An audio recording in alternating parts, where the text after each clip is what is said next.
Assalamualaikum warahmatullahi wabarakatuh. Ang sabi ng Propeta Muhammad sallallahu alaihi wasallam, magkaroon ng takwa sa Allah saan ka man naroroon at sundan ang masamang gawa o kasalanan ng mabuting gawa dahil kanya ito mabubura at umasal na maganda sa mga tao.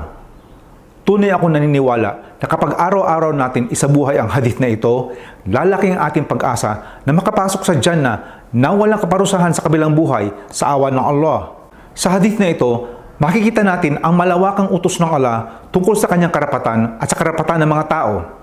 Ang unang inutos ng Propeta Muhammad sallallahu alaihi wasallam sa hadith na ito ay pagkakaroon ng takwa sa Allah.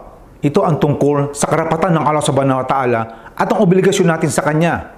Sa Quran, maraming beses inutos ng Allah subhanahu wa ta'ala sa tao na tayo ay magkaroon ng takwa sa Kanya. Ang takwa ay galing sa salitang ittaka, ibig sabihin ay pag-iwas, pag-ingat, paglayo o proteksyon. Kapag ito'y ginamit sa Islam, ibig sabihin ay lumayo tayo sa mga gawain o mga bagay na pinagbawal ng Allah subhanahu wa ta'ala dahil ito ay makakasama sa atin.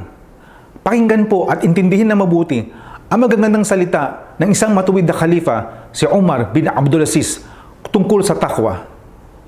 Ang takwa ay hindi pag-aayuno o pagdasal sa gabi at di pa pang mga ekstra o karagdagang gawain. Ngunit ang takwa ay ang pag-iwas sa mga pinagbawal ng Allah at ang pagsagawa ng mga inutos niya ang mga obligatoryong gawain. At sino man ang gumawa ng mga kabutihan na lampas sa mga obligatoryong inutos ng Allah, ito ay karagdagang kabutihan. Isang halimbawa po mga kapatid ay ang 5 obligatoryong sala araw-araw. Ito ay karapatan ng Allah subhanahu wa ta'ala. Ang pagsasagawa ng 5 obligatoryong sala ay aplikasyon ng takwa. Kahit na tayo gumagawa ng karagdagang sala tulad ng mga suna o pagsasala sa gabi o tahajjud, ngunit hindi natin kinukumpleto ang 5 sala sa buong araw, ito po ay malaking pagkakamali, ito po ay malaking pagkakasala, at ito po ay hindi pagbigay ng karapatan ng Allah subhanahu wa ta'ala. Kaya kailangan unahin muna natin ang mga obligatoryo nating alituntunin sa Allah subhanahu wa ta'ala. Kapag naitataguyod na natin ang mga obligatoryong gawain natin, pwede na natin itong dagdagan ng mga ekstra o mga karagdagang gawain. Isa pa pong aplikasyon ng takwa ay ang obligasyon na iwasan natin ang paggiba o paninirang puri.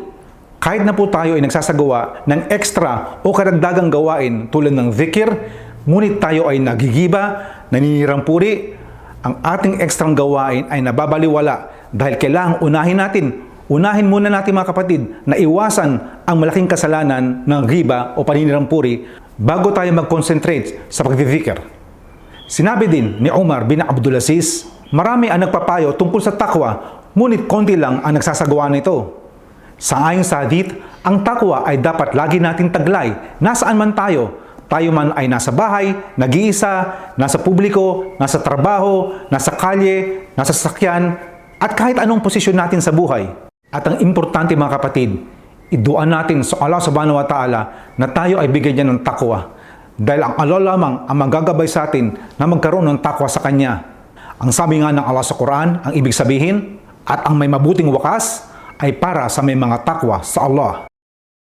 Ang pangalawang inutos ng Propeta Muhammad sallallahu alaihi wasallam sa hadith na to ay sundan natin ng kabutihan ang nagawa nating kamalian at ito ay mabubura. Subhanallah mga kapatid, ito ay isang palatandaan ng kahabagan ng Allah subhanahu wa ta'ala sa atin. Ito ay isa sa mga paraan upang tayo ay mapunta sa Jannah na walang kaparusahan sa awa ng Allah. Habang tayo ay nagtataguyod ng takwa sa Allah, natural lang mga kapatid na tayo magkamali at magkasala dahil hindi niya tayo ginawang anghel. Alam ng Allah na tayo ay madatapa, magkakasala, magkakamali. Ngunit sa ganap na kabutihan at kaawaan ng Allah subhanahu wa ta'ala, lagi niya tayong binibigyan ng pagkakataon na tayo mapatawad niya. Mabura ang ating mga kabutihan, bumangon ulit tayo at ituloy natin ang ating paglalakbay pabalik sa Jannah.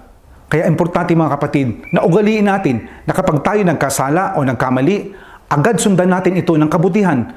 Tulad na pagsabi ng astaghfirullah, taos-pusong pagsabi ng astaghfirullah, at kahit pagsabi ng pinakamahusay na dhikr, ang la ilaha illallah, at iba pang mga kabutihan na magagawa natin tulad ng pagbuwudu, sala, at pagbibigay ng sadaqah. Huwag na huwag po tayong mawawala ng pag-asa sa kaawaan at kapatawaran ng Allah subhanahu wa ta'ala.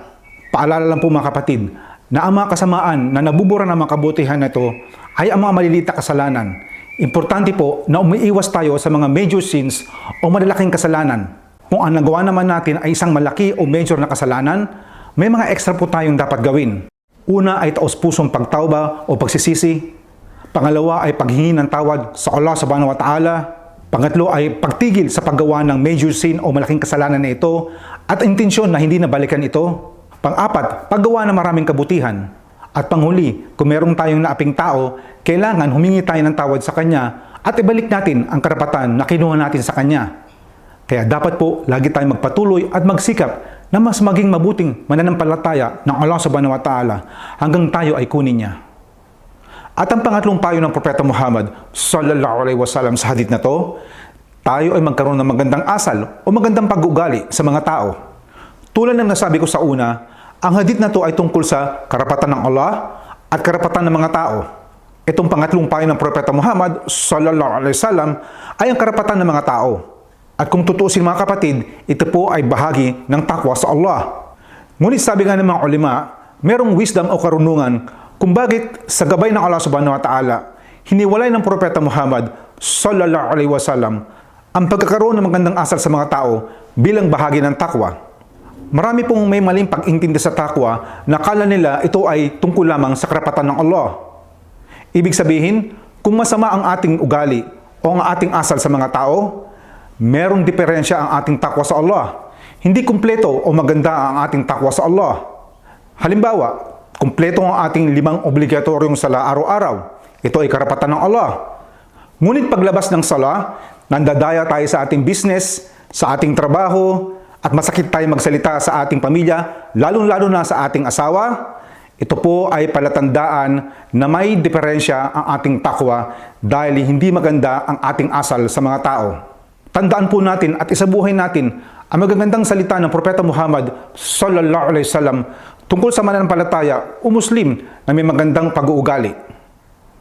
Ayon sa hadith, sabi ng Propeta sallallahu alaihi wasallam, ang pinakamahusay sa mga mananampalataya ay yung merong mahusay na pag-uugali. Sinabi din ng Propeta Muhammad sallallahu alaihi wasallam na ang mga mananampalataya na merong magandang pag-uugali, naaabot nila ang antas ng mga nagsasagawa ng karagdagang pag-aayuno at pagdadasal sa gabi. At bilang huling hadith, sabi ng Propeta Muhammad sallallahu alaihi wasallam, sinisigurado niya ang bahay sa pinakamataas ng antas ng Jannah para sa mga mananampalataya na maganda ang pag-uugali. Napakagandang hadith mga kapatid na inshallah po gabayan tayo ng Allah subhanahu wa ta'ala na maisabuhin natin ito araw-araw hanggang kunin niya ang ating buhay. Jazakumullahu khair. Assalamualaikum warahmatullahi wabarakatuh.